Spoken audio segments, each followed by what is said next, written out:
Another credit card na na-approve sa akin is yung Union Bank U Mastercard. Ang gustong-gusto ko dito is, ayan.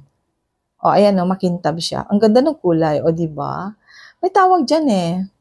Yung nag-iba, basta, yun na yun. Yan ang gustong-gusto ko dito. So, physical look, yan ang gusto ko.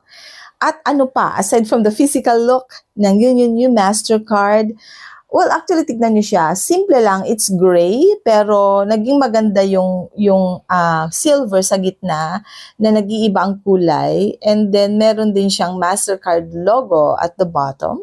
Ang gusto ko naman dito sa credit card na to, pag nag-remind si bangko ng payment, hindi yung sunod-sunod na email, sunod-sunod na text, or sunod-sunod na, parang they respect and they know na you know your obligation and responsibility. At kailangan din naman talagang you have to stand your ground.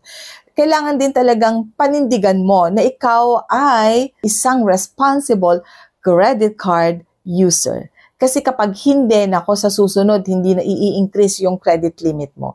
By being able to pay on time, magkakaroon ka ng magandang history, additional sa magandang history mo, and of course, nag-i-increase yung ating credit score, and madali lang talagang mag-increase ang bangko na to sa credit limit mo if you can prove a good credit history and a good credit score. So, doon sa tanong na naging maganda ba ang effect or impact ng Union U Mastercard sa akin? Of course, yes.